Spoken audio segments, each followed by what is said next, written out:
तुळजाभवानी आणि आज ज्या पुण्यस्वरूप आणि फक्त महाराष्ट्राला भारतालाच नव्हे तर जगाला दिशादर्शक ठरणारं आपल्या सगळ्यांचं भवितव्य सुरक्षित करणारं आपलं दैवत शिवछत्रपती महाराजांच्या चरणी आदरांजली अर्पित करून आदरणीय स्वर्गीय दिगंबररावजी बागल मामांच्या चरणी आदरांजली वाहून आज हा जो जे शिबिर मला वाटतं मॅडम करमाळ्यामध्ये 9वं शिबिर असेल छत्रपती शिवाजी महाराज महाराजस्व अभियान समाधान शिबिर आपण आज करमाळा तालुक्यामध्ये मांगीमध्ये आयोजित केलेलं आहे। सर्वप्रथम मांगीच्या सर्व ग्रामस्थांच्या वतीनं उपस्थित सर्व अधिकारी वर्ग करमाळा मंडलचे सर्व उपस्थित नागरिक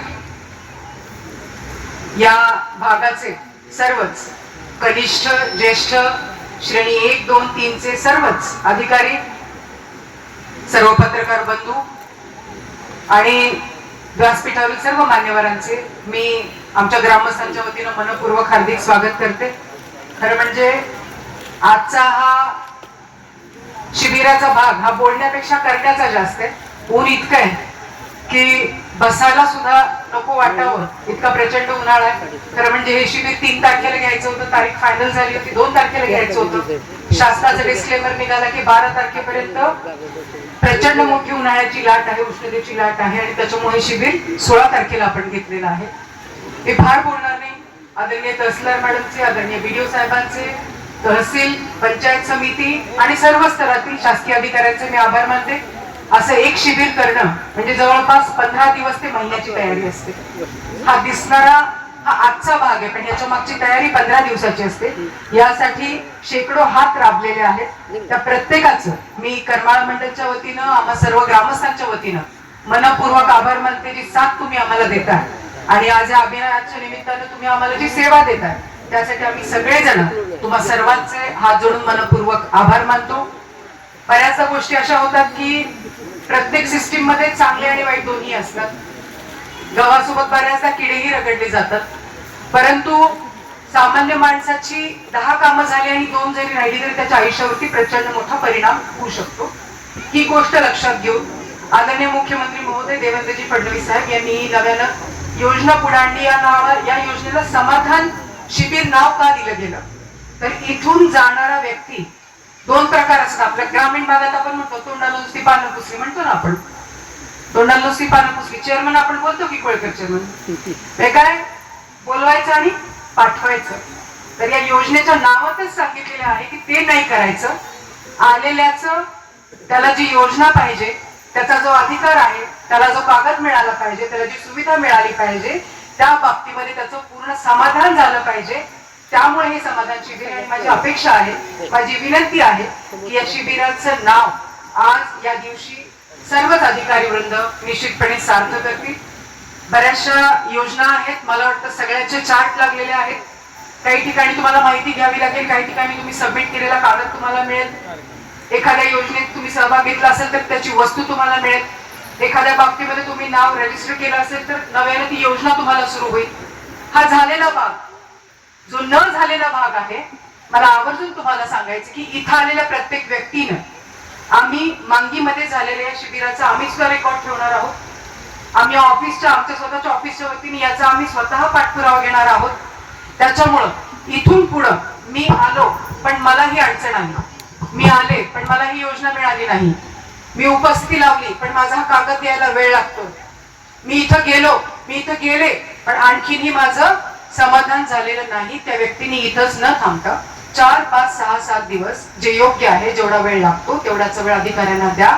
त्याच्यानंतर आपण आमच्याशी संपर्क साधा। या क्षणी इथं मांगी गावातील काही तुम्हाला स्वयंसेवक दिसतील, काही इथं आमचे सहकारी बंधू आहेत जे तुमच्या मदतीसाठी असतील। आपण नंबर घ्या, ते तुम्हाला नंबर सुद्धा देतील।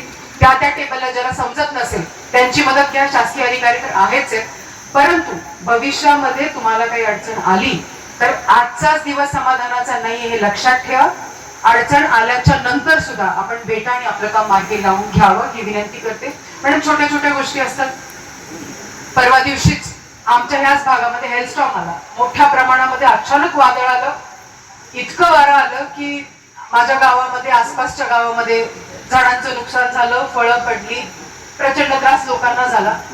आणि मला निश्चितपणे खात्री आहे की आपण काही सूचना दिल्या असतील आणि त्याचे आपण पंचनामेही करून घेतले असतील आणि त्या पंचनाम्यांची निश्चितपणे येत्या काळामध्ये दखल घेऊन त्याची मागणी आपण करू आणि लवकरात लवकर त्याचा परतावा सुद्धा आम्हाला नुकसान भरपाईचा मिळेल.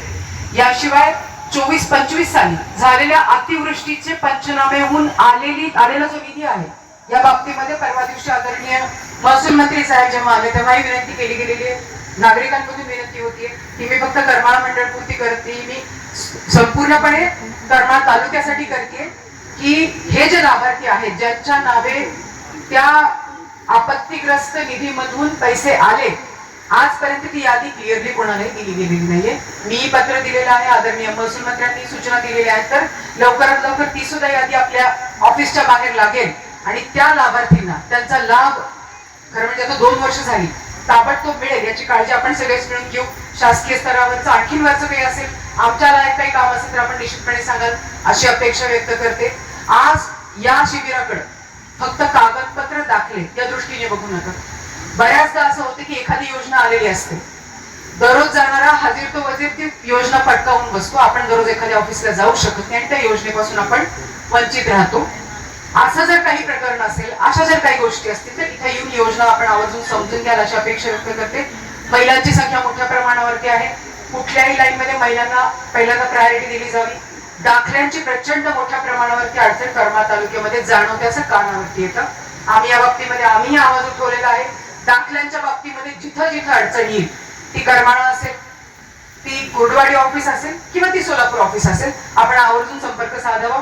कुणबी दाखला असेल इतर कुठलाही दाखला असेल, या बाबतीतल्या तक्रारी त्या दिवशी तहसीलदार मॅडमशी आम्ही बोललो की काही गोष्टी आहेत की ज्या आपल्याला आणखी बदलाव्या लागतील, त्याची आपण प्रयत्न करतोय. आपण आवर्जून संपर्क साधाल अशी अपेक्षा व्यक्त करते.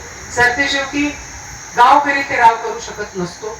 जोपर्यंत तुमचं समाधान होत नाही तोपर्यंत भांडणं, तोपर्यंत मागणं, तोपर्यंत आवाज उठवणं हा तुमचा हक्क आहे आणि हा तुमचा आवाज दबू न देता त्या आवाजाला साथ देण्याची भूमिका आदरणीय स्वर्गीय मामांच्या पद्धतीने आम्ही सगळेजण निश्चितपणे घेऊ.